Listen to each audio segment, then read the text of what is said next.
June 4 election result വന്നു. അതിൻ്റെ കൂടെ തന്നെ നീറ്റിൻ്റെ റിസൾട്ടും വന്നു. ലക്ഷക്കണക്കിന് കുട്ടികൾ എഴുതിയ എക്സാമിൽ 67 കുട്ടികൾക്കാണ് 720 720 കിട്ടിയത്. അതായത് 1ാം സ്ഥാനം.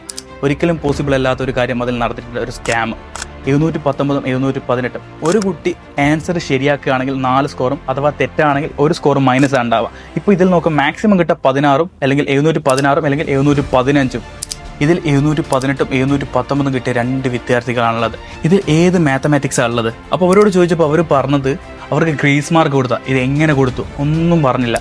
ജൂൺ 14-ാം തീയതി വരേണ്ട റിസൾട്ടാണ് ജൂൺ 4-ാം തീയതി അവർ മാറ്റിയത്, അതും ഇലക്ഷനെ മറയാക്കിയിട്ട്. ഇതിൽ വലിയൊരു സ്കാം നടന്നിട്ടുണ്ട്.